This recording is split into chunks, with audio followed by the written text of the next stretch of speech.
Hello, what's going on, everybody? Welcome back to another episode of the J Sports Podcast. I'm your host, Joshua Nowakowski, and bring on the breaking news sirens. I know this is my normal setup. I don't have the background, not in my garage. I am in Alyssa's room at the moment. That's all the Disney stuff in the background. But that is because we have some breaking news. Yes, the drama in Dallas is over. Drama in Dallas is over. Dak Prescott and the Dallas Cowboys have agreed upon a long-term contract. Now, so the deal is 4 years, $160 million. And so Dak got what he wanted. He wanted the $40 million a year. So Dak gets what he wants.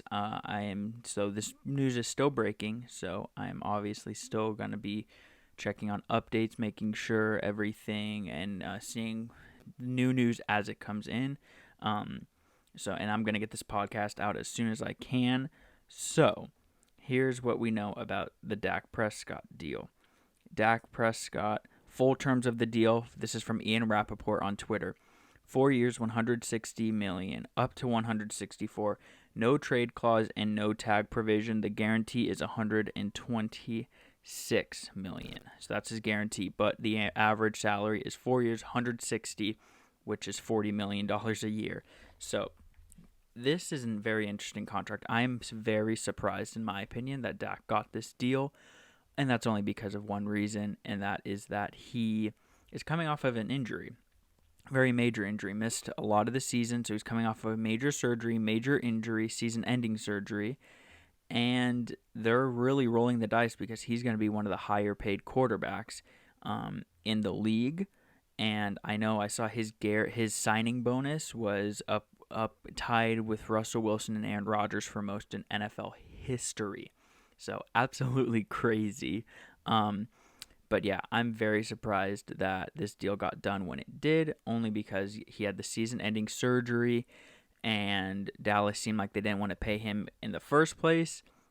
And then he has the injury, so there's no way there's no way he was going to get the $40 million that he was asking for. The other reason why I really think it surprised me and caught me off guard is with all the other quarterbacks in trade rumors this season, with the free agents, and even next season, the possible free agents and quarterbacks that could be untraded or on the trade block. Most surprising to me was Russell Wilson. His camp came out with a list of teams that he wanted to go to. One of those teams was the Dallas Cowboys. So, and I don't know why this is in my head, but I feel like Jerry Jones has talked very highly of Russell Wilson. That could just be in my head, or he has said it publicly. I, for some reason, feel like he has talked about Russell Wilson really highly before. So, with those factors, I did not expect a long-term deal to get done, and also for Dak to get what he wanted, which was a $40 million a year salary, which is exactly what he's getting. So congrats to Dak. I'm glad he got the contract he wanted. Cowboys messed up, though, in my opinion. They paid him too late, and, there's nothing. They can't hit the redo button. If they could, they would. I wouldn't have paid Zeke as early as they did, and I also wouldn't have paid Dak. I would have paid Dak instead of Zeke, in my opinion, 2 years ago when you had the chance instead of dealing with this whole franchise tag thing. But, so Dak is locked up in Dallas. So all of the Russell Wilson, whatever other quarterback, the Mike McCarthy, Aaron Rodgers reunion, whatever trade rumors were going around in Dallas, those are shut down now. He has a no trade clause. He is staying in Dallas 4 years, $160 million for Dak. So congrats to him. So I figured I'd hop on, do a quick breaking news podcast, because I did say, I do want to record twice a week, but if there's big breaking news, I want to be on it. This is big breaking news. Dak Prescott gets his deal. And so, what is the media and, some news, what are some of these outlets going to do for now? Because the last 2 years, it was a daily talking point to talk about Dak's contract. And, his brother did this, so this means this. Oh, he said this, so this means this. For the last 2 years, that's all that they've been talking about. So, what are they going to talk about? And they have some time. They'll talk about the deal and everything.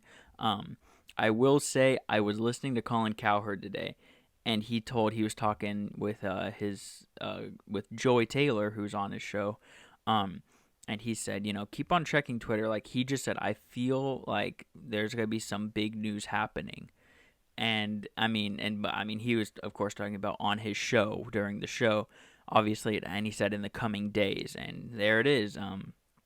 Dak got his deal, and that is very big and breaking news.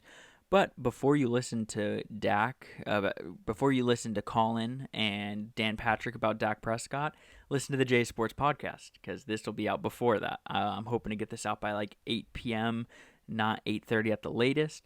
So that's the plan. But Dak, 4 years, $160 million. That is the big breaking news of the day.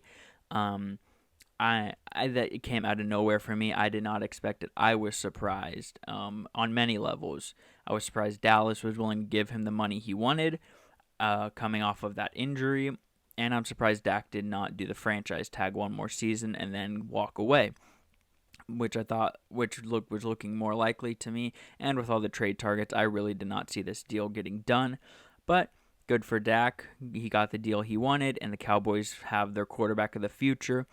Let's just hope he plays like it, because I think he's a middle-tier quarterback, in my opinion. He gets compared to Kirk Cousins, Matthew Stafford. He's along those lines. Of course, more athletic than both of them, but that's where his skill range is 11 to 15-ish range.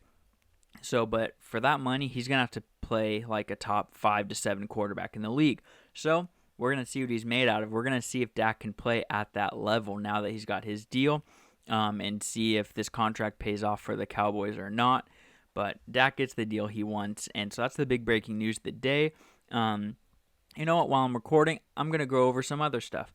So All-Star Weekend, or All-Star Day, I guess, happened on Sunday.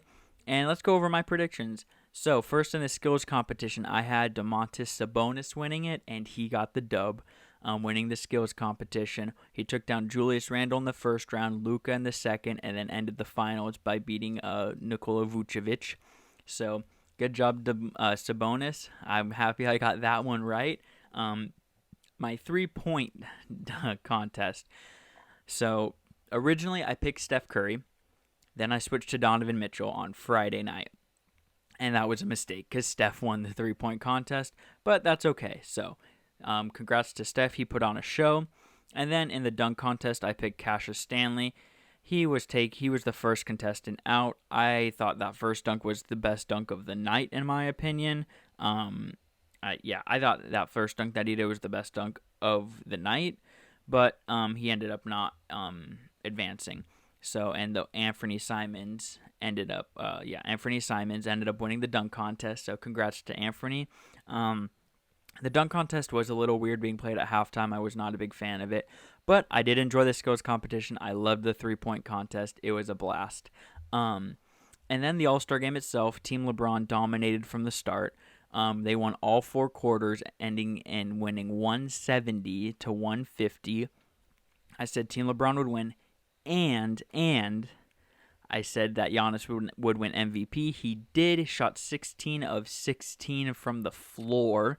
Didn't miss, took 3 threes. The other 13 were basically dunks. Steph Curry and Damian Lillard had a 3-point contest themselves, even though they were playing on the same team. Steph went off for, I want to say, hang on, let me see. Star game stats. But Giannis had a great game, so I predicted the MVP right as well. I said he was going to win MVP, and he did.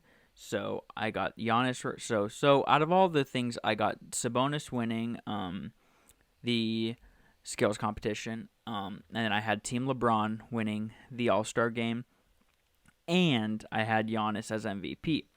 So overall, I'm pretty happy with that. So Giannis ended with 35. Steph ended with 28. Dame ended with 32 off of the bench. They put on a show from 3, Team LeBron. Team Durant, their highest scorer was Bradley Beal with 26. Kyrie was next with 24. But it really wasn't much of a game. It wasn't like last year where it came down to that final possession. It was really close. Hopefully next year we get more of what we saw last year. I really liked how, you had defense and trying at the end of the game. I really did enjoy that. Hopefully that comes back next year in the All-Star game. But Team LeBron got the win. I got that prediction right. So out of all the things, 3 out of 5, I will take that any day of the week, especially for All-Star. I will take that anytime. And next thing I want to talk about, Blake Griffin. He has signed, so he did get a buyout from the Pistons, and he has chosen to play with the Brooklyn Nets. So this news to me, I don't know. In my opinion, I don't know what he does for them, because what Brooklyn needs is defense and rebounding. He helps with the rebounding, but he does not help with the defense. He is a okay defender at best, but with the guys he's gonna have to play, he can't guard Embiid. He can't guard some of the bigger guys in the East, and then we go. And if they make the finals in the West, he's not going to be able to guard Jokic, AD. I mean, those are just a few that are off the top of my head. But he is not a great defender, so I don't know how he really improves their team that much. He's only shooting 35% from the field this year, averaging 12 points per game. So hopefully that turns around, and hopefully he does better that way. But yeah, just a really weird signing, weird place for him to go. I said that. I'm pretty sure I said that he was going to go to Brooklyn, but that was on 2.5 Hoopers, but I'm not for sure about that. But yeah, I was just very surprised that he went to Brooklyn and Brooklyn wanted him, because he doesn't fit their needs. They still need a big man, and they need a good big man. They need a defensive big man, which I mean, Drummond needs a buyout now if he's going to go there. But so yeah, Blake Griffin signs with the Brooklyn Nets. I just don't know what he does for that team. But the last thing I want to talk about on this really quick podcast is Andre Drummond. A report came out from Mark Stein saying the Lakers have a strong feeling.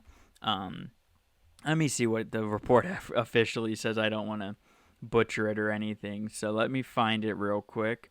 And here it is. There it is. It says, Mark Stein, there is optimism within the Lakers that Drummond will strongly consider signing with LA if he's bought out. So there's 2 keys here. That is, if he's bought out and not traded. So, well, that's the first key. Then the second key is saying that he will want to play for them. So, I think Andre Drummond on this team really, really works. Sorry, dogs barking in the back. No worries. And so I think it really, really works is Andre Drummond on the Lakers. I think it'd be a great fit for him, and that would be amazing to see him on the Lakers with all these stars, with LeBron and AD, Schroeder. That would be insane. And then you have Harrell and Gasol off the bench. I would really like that lineup if it's a buyout situation. So I'm just going to give this on a scale of 1 to 10. How likely is Andre Drummond ending up a Laker? Well, with the factor that it's a buyout and not a trade, and then that he wants to play for them, I'm going to go 6.5 out of 10. I'm not super confident yet. If he gets bought out, I'll probably move my odds up to an 8. But he's not bought out yet. They're still looking for trade candidates. So we never know. And so that's all I really want to talk about today, guys. Just wanted to bring in that breaking news for you guys to listen to before you listen to your morning radio sports shows or whatever you listen to in the morning. So yeah, I'm going to get this up as soon as possible. So Dak gets the deal done, 4 years, $160 million. We got Blake Griffin on the Nets and some Andre Drummond rumors that we talked about. And until next time, this has been Joshua Nowakowski of the J Sports Podcast. Peace.